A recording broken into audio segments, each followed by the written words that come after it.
Miguel Ángel Hoyos et aujourd'hui je parlerai sur les représentations culturelles de la mort et des duels et de sa perspective globale.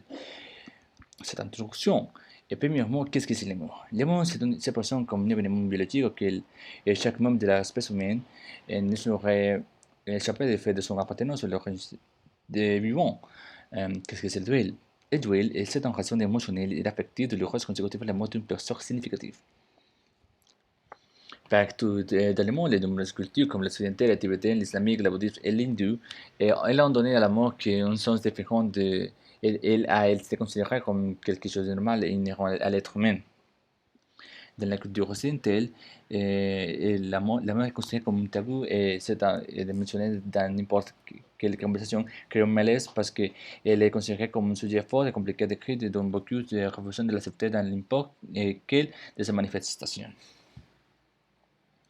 Et au Tibet, la mort est considérée et respectée et vénérée parce que c'est un processus naturel de transition pour l'homme où il devient un être de lumière dans l'existence et prend une orientation d'habiter un lieu et il n'y a que paix et repos.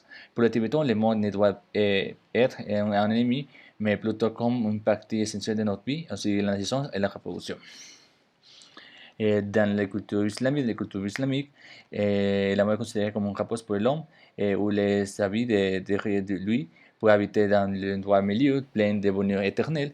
Et parmi les règles décrites dans le livre du Coran, il a dit que les hommes sont les seuls pouvoirs d'adresser de prières aux défunts, que les femmes que les femmes doivent être éloignées du lieu qui est le défunt. Finalement, les tombes ne devaient pas être vraiment visitées par les parents du défunt. Le bouddhisme. Par le bouddhisme, la mort, la vie est l'énergie, et l'énergie ne se transforme pas.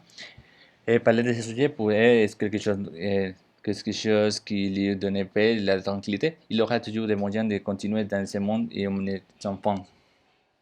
Dans l'hindouisme, le mort n'est pas une préoccupation, mais plutôt le plus grande préoccupation est la réincarnation.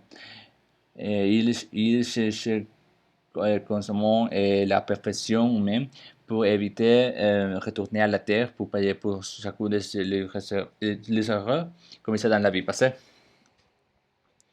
Et à mon appréciation personnelle, pour mon appréciation personnelle, est que les duels produits par la mort et d'un être cher est un processus difficile de vécu, c'est un processus de l'erreur, il prend du temps. Il est possible de sortir une personne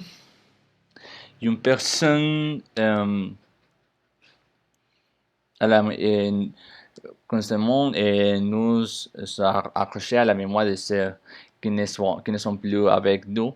Et l'idée juste que je me sentis même, mais si pour un instant nous pensons à l'importance de comprendre que le monde est une étape fondamentale de notre vie, nous comprenons qu'il n'est pas nécessaire de sentir mal à la mort de même de la famille. Et en conclusion, pour ces écrits, et conclure, on peut dire que le duel après la mort est un facteur déterminant pour que de nombreuses personnes ne peuvent accepter de pas être tuées. Dans les nombreux cas, cela engendre de la douleur et du désespoir de comprendre que quelqu'un est mort et qu'il nous faut donc beaucoup de temps pour accepter cet événement.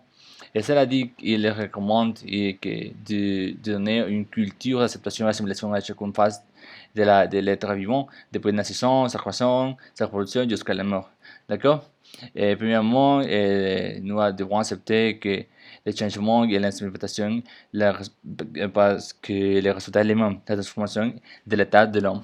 Merci pour regarder cette vidéo et profiter de chaque instant de la vie. Good. Merci.